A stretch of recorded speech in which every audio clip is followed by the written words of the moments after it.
IVF చికిత్సలో 25% భారీ discount, free doctor consultation, free ultrasound scan, logo launch, Andro max advanced male infertility centre ను కూడా ప్రారంభించారు. త్వరలోనే జగన్ పెద్దిరెడ్డి సహా వైసీపీ నేతలు చాలా మంది అరెస్ట్ అవుతారు అని చెప్పి బీజేపీ ఎమ్మెల్యే ఆదినారాయణ రెడ్డి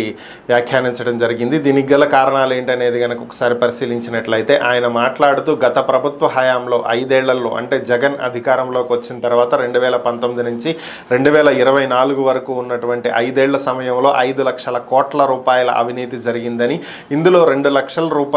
లక్షల కోట్ల రూపాయలు జగనే తినేశాడని, మిగతా 3 లక్షల కోట్ల రూపాయలు మిగిలినటువంటి వాళ్ళందరూ కలిసి దోచేశారని చెప్పి ఆయన ఆరోపించడం జరిగింది. 175కి 175, 25కి 25, 200 స్థానాలు సాధిస్తామని చెప్పి గొప్పలు చెప్పుకున్నారని, ప్రస్తుతం అటు 11 సీట్లు ఇటు 4 సీట్లతో 15 సీట్లు మాత్రమే పరిమితమయ్యారని, భవిష్యత్తులో ఇది 0 అయ్యేటువంటి అవకాశాలు కూడా కనిపిస్తున్నాయని చెప్పి ఆయన వ్యాఖ్యానించడం జరిగింది.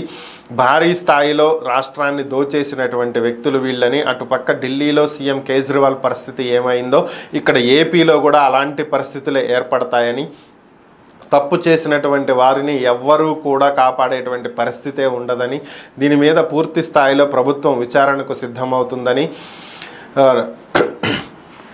లిక్కర్లో, ఇసుకలో ఇలా భారీ స్థాయిలో అన్నింటిలోనూ దోచేయటం జరిగిందని, ప్రస్తుతం సిఐడి కేసులతో పాటుగా ఏసీబీ కూడా విచారణలు జరుపుతుందని, సోదాలు నిర్వహిస్తుందని, రైడ్లు జరుగుతున్నాయని, ఒకవేళ 40,000 కోట్లకు పైన ఏదైనా అవినీతి జరిగినట్లు అనిపించినట్లయితే వాటిల్లో ఈడీ కూడా ఇన్వాల్వ్ అయ్యేటువంటి అవకాశాలు కనిపిస్తున్నాయని, మరొకసారి వీళ్ళకి